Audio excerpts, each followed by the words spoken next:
Welcome to Solutionary Rail's organizing call. We have Angelo Logan on the phone with us and online from Long Beach, California. I was very lucky to get to hang out with Angelo in, I believe it was early October, thanks to Brian Yanity, who's also on the phone. And we learned a great deal there. And I look forward to sharing the video from this call and Angelo's vast experience working in environmental justice and doing community organizing with other allies so that we can learn how to support each other's work. Thank you very much, Angelo. Welcome to this Solutionary Rail call. Great, thank you. So my name is Angelo Logan, as was mentioned, and I grew up in the Los Angeles area, specifically in the city of Commerce, which is basically 5 miles southeast of downtown Los Angeles in the East LA area.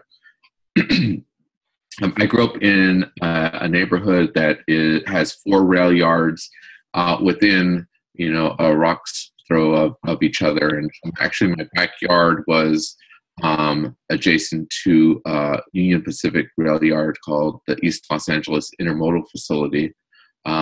Historically, it was named the Eastyard, and when it was a traditional rail yard or hump yard, and over the years after international trade boom, the facility became an intermodal facility, which increased by easily 300% over the last 15, 20 years.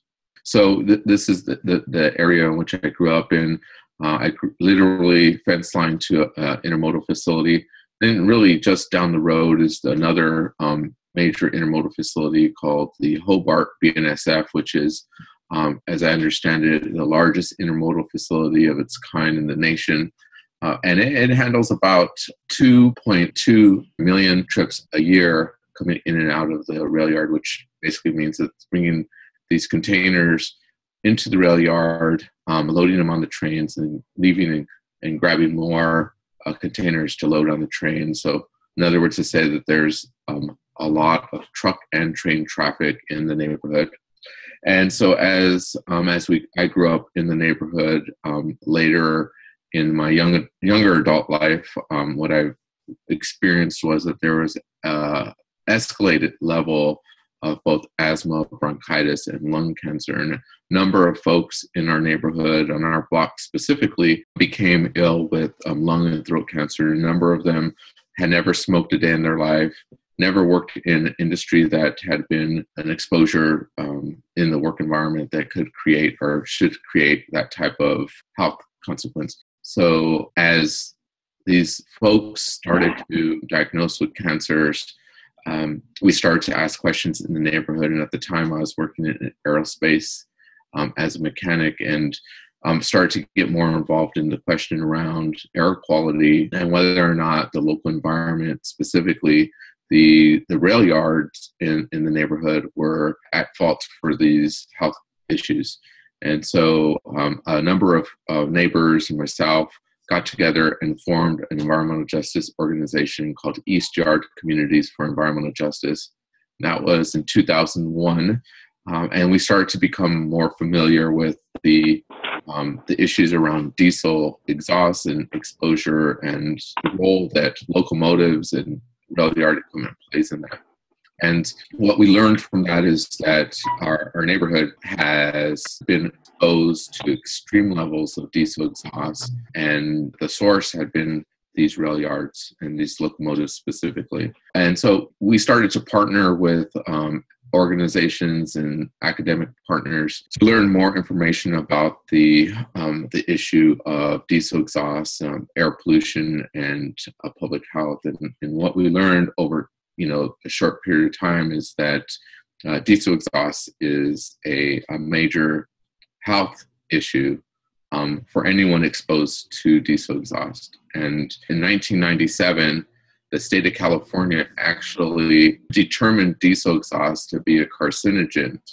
And as we learned that information, we started to really embrace that, because the way in which they determined diesel exhaust as a carcinogen is through a health study that was conducted with railroad workers and truck drivers. And when we looked at that information and the amount of cancers in the workforce in those two sectors, the first thing that came to mind is that those two environments were the areas in which we lived in. So the workers are exposed, and we're not trying to diminish the fact that workers have high exposure, but also the communities that live adjacent to these facilities have high exposure as well. Not only because they're there during the day, but they're also there during the night, and children live, work, play, learn, and pray in these communities.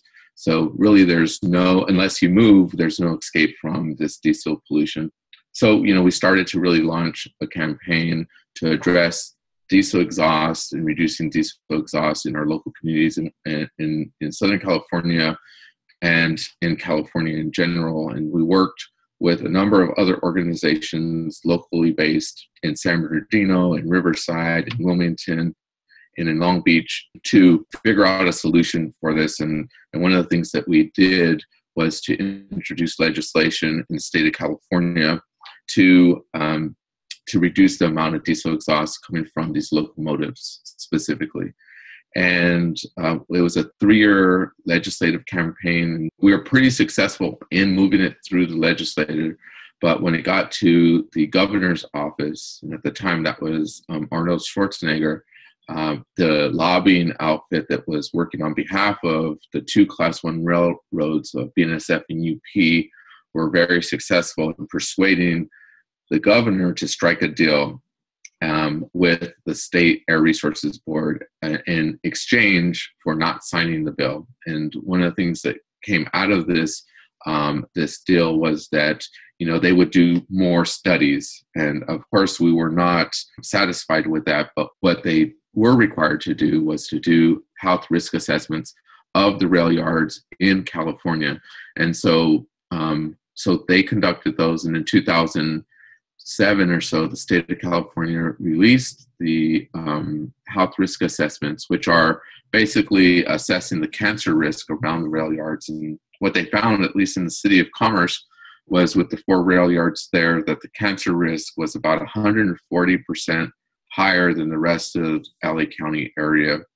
And that the highest risk of cancer was about 3,000 in a million, which is extremely high for the highest point of risk. But in general, it was about over 150 chances of cancer in a million. And so that was very alarming. So as we continue to work on this issue of locomotives, we also have worked to coordinate and to collaborate with partners in all sectors of goods movement or freight. So we work quite a bit with in the port, the seaport area, where there's both ships, drayage trucks, and equipment and trains that load and transport freight locally and across the country. And so when we started this work in, let's just call it the freight area, generally speaking, I would say about 99.9% of the equipment, including trucks, trains, ships, and so forth, were all diesel powered, which meant that they emit diesel exhaust. And so we've been working towards addressing all of those pieces of equipment, but there is a certain expertise that Eastyard Communities works on, which is trains and rail yards. And so, we've been working and addressing locomotives and in locomotive emissions for the last, 15 years or so. And so as we worked through this process, we helped to form a national network called the Moving Forward Network. And I want to just put the information out, and I'm sure that Bill will be able to send this information out at a later date. But I just want folks to put this on their calendar. We are having an international conference on freight on October 13th and 14th in Carson, California, where a large discussion will be around freight, and locomotives will definitely be one of those top discussions. And really, at the end of the day, our goal and objective is to advance zero emission technology, because we know that all communities that are in these freight areas have high levels of diesel emissions that diminish people's health. And so we want to reduce that and eliminate it eventually. And we know that technology is available. We know that there's an ability to implement this type of technology. And actually here in Southern California with the Air Quality Management District, they have identified a catenary system for rail as a solution. And when it comes down to actually implementing this type of technology, it isn't about whether or not the technology is available and feasible, but it's more about whether or not the company wants to invest in that type of technology. And what we found is because of the federal preemption that the Class 1 railroads have around interstate commerce, that they use this as an excuse for not implementing these types of technologies. And so I just want to say that the catenary system is over 100 years old. It's old technology. It's not something that needs to be demonstrated. And we know that it's available today. And it's more about political will and about investment for the company. And we're working with a number of folks across the country to implement all types of zero emission technology, not just the tailpipe zero emission technology, but also sustainable energy production to power the electric system and grid as well. And so I wanted to share a video of the network, which is about 4 minutes. It gives you a sense of the work that we're doing with organizations across the country. And as I mentioned, a couple years ago, we formed this national network called the Moving Forward Network. We focus primarily on freight. It's made up of about 50 organizations across the country. And actually, this effort, initiative, and group is actually has application pending in front of the advisory board. But this is a video of the Moving Forward Network partners and sharing their story and why they're involved. So I'm going to switch over to that video, and so that you all can see it.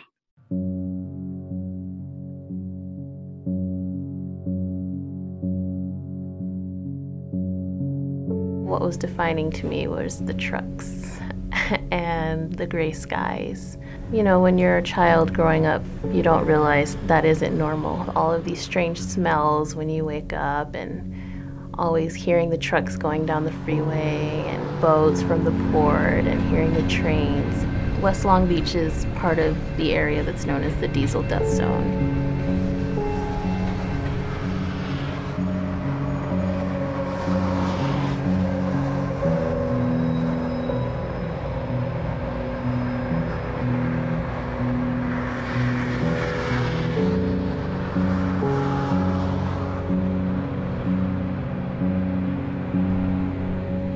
World Health Organization has recognized diesel exhaust as a carcinogen. I think we've reached a point where we're recognizing that clean diesel just doesn't exist. To try and just make it a little bit better means that it's just going to take a little bit longer for people to die, and that's not good enough for our communities. All three of my children are asthmatic. That is something that I would not wish on anyone. And I connect their poor health with the diesel pollution in our community.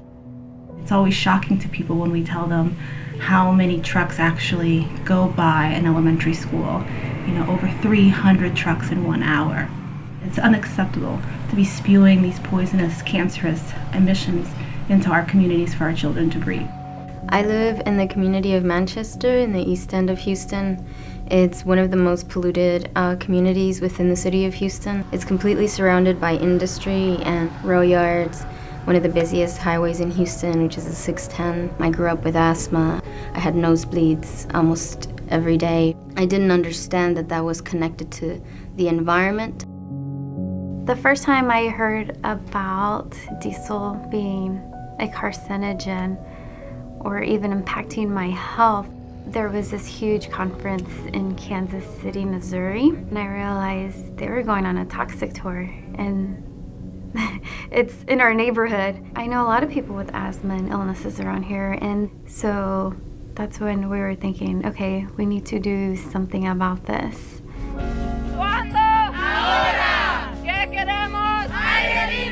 And so we're asking for zero emissions, zero pollution that will eventually lead to zero asthma. No sick children! No sick children! Pollution doesn't recognize borders. If it impacts one person, then it impacts us all. We all deserve access to clean air. The technology exists. This is something that we could do. All it takes is political willpower and some courage. The campaign is an effort to push on every level to make sure that the voices of our families are heard in those places of power. It's something that's doable now.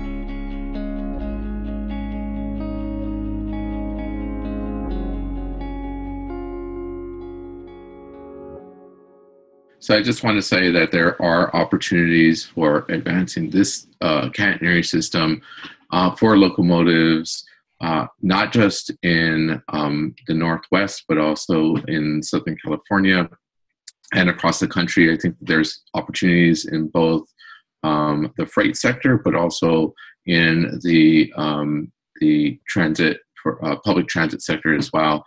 And so I want to say that although in terms of the Moving Forward Network and the Eastyard Communities for Environmental Justice has not yet formally endorsed or came on board, I believe this technology is feasible, it's doable, and I think that it is time that we really need to engage, not just locally, but at a national scale. Even with the backdrop of this new administration, I think that there's ability and opportunity to work towards that end. So, make sure you keep me in the loop, and feel free to share my information and information of the Moving Forward Network so that people can connect with us. And we're hoping to have this topic in technology as one of the workshops at our conference in October. So we hope to see everyone there. So thank you for inviting me, and we'll talk soon. Thank you very much. We really appreciate it, and we will of course be in touch, and look forward to much more before October, and then especially October. And thank you again. And definitely, we've been thinking more and more that we shouldn't just be talking about the Northern Corridor. We should be talking about California. And as we also are reaching out to tribes, it makes a lot of sense that Southern Transcon that Brian, who's on the call, has brought to our attention. That we be thinking about that for this project, but then also just as a way to deliver the message nationally too. So we really appreciate your consideration and the consideration of the Moving Forward Network, and look forward to your answer working together. Great, thank you. Have a good night. You too. Bye-bye. Thanks.